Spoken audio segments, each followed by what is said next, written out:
One eternity later.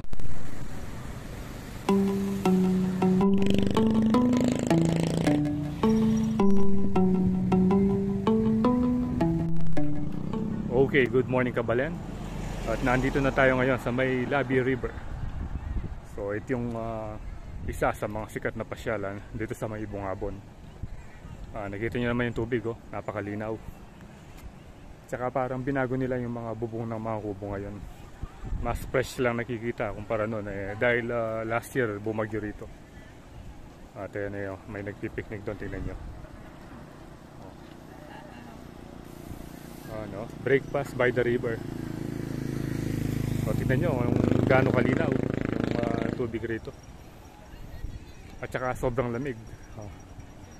Fresh na fresh talaga na nagmumula sa bundok. So punta naman tayo dito sa may kabila. Ayun. So makikita nyo merong nag-ano, may salbabida and then magpapagos ka. So parang bago yung nakikita yung ginawa nilang tulay doon.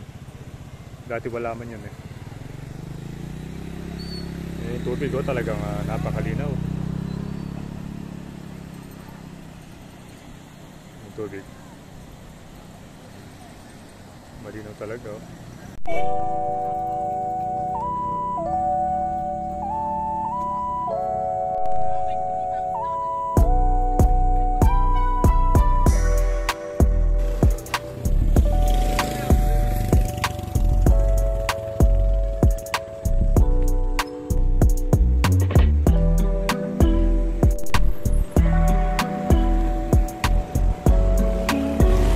Natapos na tayong mag-shoot dito sa may Labi River, and then didiretso na tayo. Bali ito na yung sinasabi kong daan sa inyo kanina, yung Bungabon to San Luis Road. So dito na mag-start yung twisties, yung unlimited. So yung estimated time ng pagdating dun sa dulo ay nasa mayigit 2 hours. Yung iba nakukuha nilang 2 hours and 30 minutes. So subukan natin at tignan natin kung gaano katagal nating babaybayin yung unlimited na bankingan dito sa may Bungabon to San Luis Road. At first time rin na makakapunta at makapaglakbay ni Yasul dito sa daan na ito.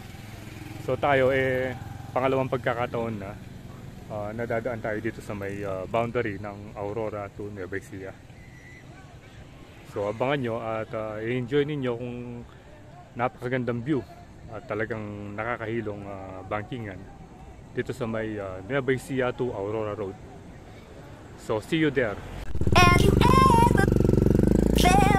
Are you listening? Damn.